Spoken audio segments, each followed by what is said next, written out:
Hi, this is Chris from the Stephanie Miller Show. Please enjoy this exclusive clip from Political Voices Network.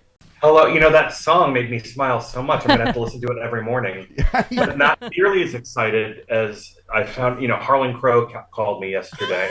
Yes. And Dexter, he's finally going to pay for Dexter's obedience school. Is he? That's fantastic news for you. Very fortunate to have him paying the tuition there. I mean, Carl, seriously, we can joke, but this is just the most blatant corruption ever. And I mean, in any normal world, he would be forced to resign. But he won't. All the right-wingers will defend him again. It doesn't matter how many of these stories come out, right? I mean, we're going to find out in like a week that they have joint bank accounts together. Yeah. That they were registered at Macy's together for matching hand towels.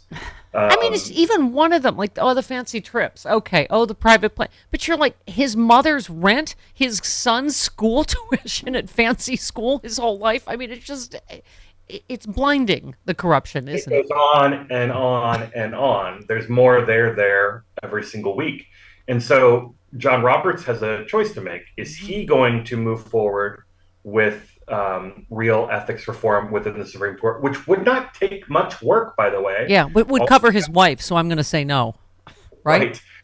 They could start just by following the same code of ethics that every other federal judge has to follow. Yeah. And then take it from there. They should probably have a higher code of ethics than that. So he could do that, or Congress can do it for him. But something tells me that Republicans are not going to go for it. Yeah, I mean, this is how reflexively partisan we are. It's like, are you kidding me? If this was, I almost feel like if this were a liberal justice, but let me just say, it never would be. Right. You know what I mean? None of this is going to come out about, Sonia Sotomayor or Ketanji Brown, Jackson Brown. I mean, it's insane that it's always on the right. I'm sorry. Well, I remember when Sotomayor was in contention and they were like, oh, she's so rich. She has $1 million house in New York City. And I'm like, oh, that sounds like a lot. And then they said it was 500 square feet. Yeah.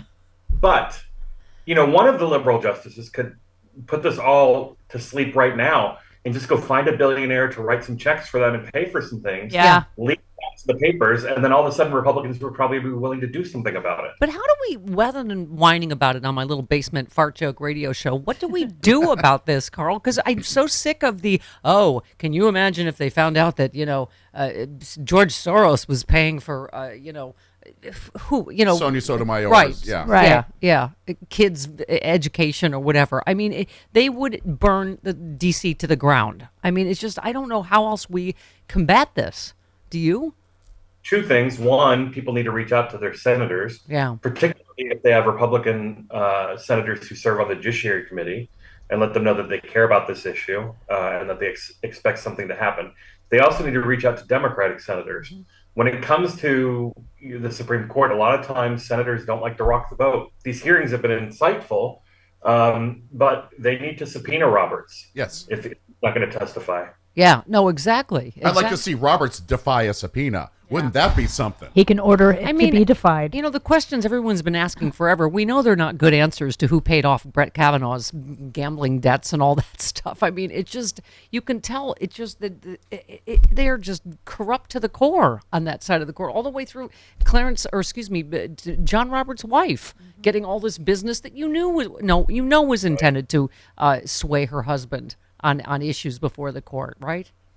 Right. Well, and that's the joke here, is that they keep claiming none of this stuff is tied to anybody with business before the court, which is just a bald-faced lie. Yes. How dare you? Harlan Crow's office said he just likes to, help at-risk youth, Carl, just randomly. How dare you even ask? How dare you, sir?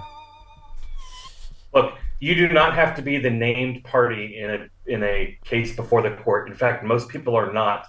The named party in a case before the Supreme Court who actually want the cases to go forward. Yeah. And so he has, underwritten the groups that have pushed many of these cases through the Supreme Court, and who has always had his back, even when the rest of the court was, questioning whether or not they would go forward with it. Thomas has always been before. How much you want to bet the next shoe is Harlan Crow is shocked, I tell you, that the at-risk youth I helped was Clarence Thomas' kid. And wait, I I paid off. I did that? I'm shocked to find out I paid off Brett Kavanaugh's gambling debts. I'm shocked Yes, to but find he thought he was paying off the gambling debts of one of Clarence Thomas's children. So Yeah.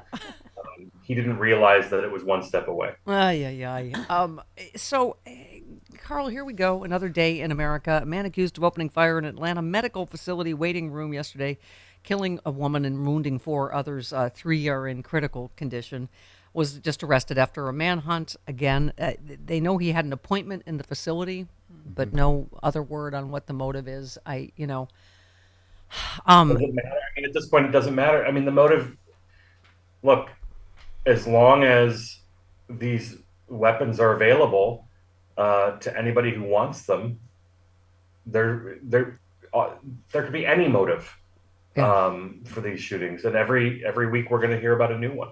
Yeah, where is Raphael Warnock? I just thought, it got 5. The fact that, here we are, a United States Senator, his kids are under lockdown. I mean, it is going to happen to all of us at some point, or someone we know. Here he is. My own 2 children were on lockdown this afternoon. I have 2 small children, and their schools were on lockdown responding to this tragedy. And they are there, I'm here, hoping and praying that they are safe. But the truth is, none of us is safe. Yeah.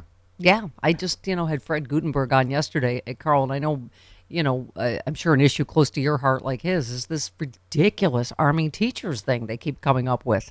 And, that at Parkland and other schools, there were armed guards. It just, as Jody always says, A, it's the element of surprise, and B, they're outgunned normally. But, Well, and C, schools can only do so much, right? Right. You can reinforce entrances and exits. You can put cameras up. You can have security. You can have school resource officers. You can inform parents of their legal obligations to securely store their firearms. And you can teach kids about what to do and staff about what to do if something happens. But schools can't keep people from buying AR-15s. Yeah. Only federal and state lawmakers can do that. One of our listeners that's a teacher, Carl, yesterday after I interviewed Fred Gutenberg, is just tweeted a picture and said, I'm a teacher. This is my bullet repair kit that I have to go to school with every day. Just tell Fred we're all standing with him. And I think some of the statistics, Carl, I didn't even exactly know that I think are so important that Fred is putting out there. His book is American Carnage, by the way, but that 70% of us don't own guns. That it's just this minority of stockpiling, NRA people that are holding us all literally hostage. And I don't know, one thing always, like, the fact that Fred can be hopeful makes me a little hopeful. I mean, I mean, most people, only own 1 or 2 guns, but there's a significant portion of that population of gun owners who own most of the guns. Yeah. Right. And we know that 75% of guns used in school shootings are obtained from the home or the home of a family member. And what's worse still is that more than half of gun owners do not securely store their firearms in any way. Yeah. So it's a recipe for disaster, and Congress needs to do something about it. It needs to be handled, and the only way that's going to happen is if Joe Biden is given a larger majority in the Senate and a new majority in the House. Yeah. I mean, that's what Fred said. It's just we got to stop, playing footsie with this. He said the only way to stop this is stop voting for Republicans, period. I mean, it's just that's you can say, oh, you're being partisan. It's like, well, yeah, it's become a part. They've made it a partisan issue. We're not the only ones. Dave Jolly, former congressman, Republican from Florida, said the same thing. Yeah, absolutely. Let's talk about happier things like Trump going to jail. Boy, I have to say, it is hard sometimes to keep track of which criming and which thing might. But you know what it is? It's like in you were talking about, I think, Jody, Georgia, that's taking longer possibly because, again, they won't stop committing crimes. Some of the fake electors are, ratting out the other ones that are now, that have committed crimes on top of. So, the RICO thing is getting bigger. This one, the special counsel probing Trump Organization's handling of Mar-a-Lago surveillance footage. Well, this is just another obstruction charge on top of the original crime, right? Right. Which is hardly surprising, right?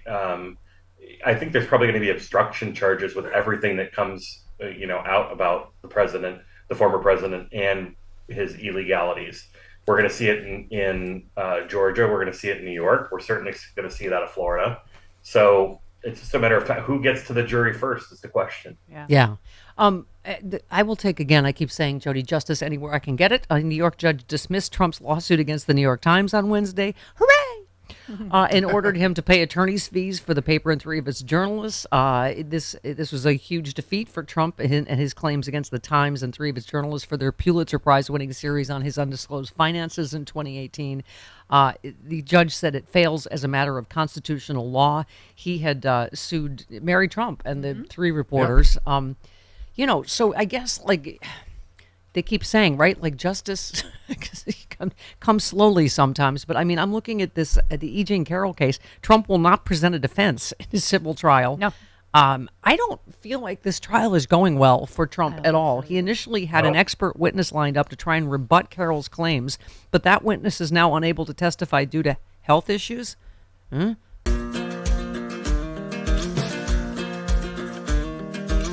All right, so who's up for a great bottle of wine? Well, according to a recent survey, about 62% of the country is ready to raise a glass. But how do we decide what it is that defines a great wine when all of our palates are so uniquely different? Imagine a fun and interactive process that actually takes your preference into consideration, allowing you to create, design, and even package a wine that's right for you, your event, or clientele. Welcome to Blentique Wine Company, and welcome to your wine.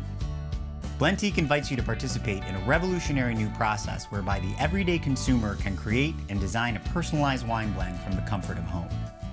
Whether blending is an individual, date night activity, wedding party, or restaurateur, our one-of-a-kind system helps put the power of creativity back into the only discerning palate in the room that matters, yours. Welcome to Blentique Wine Company, and welcome to your wine.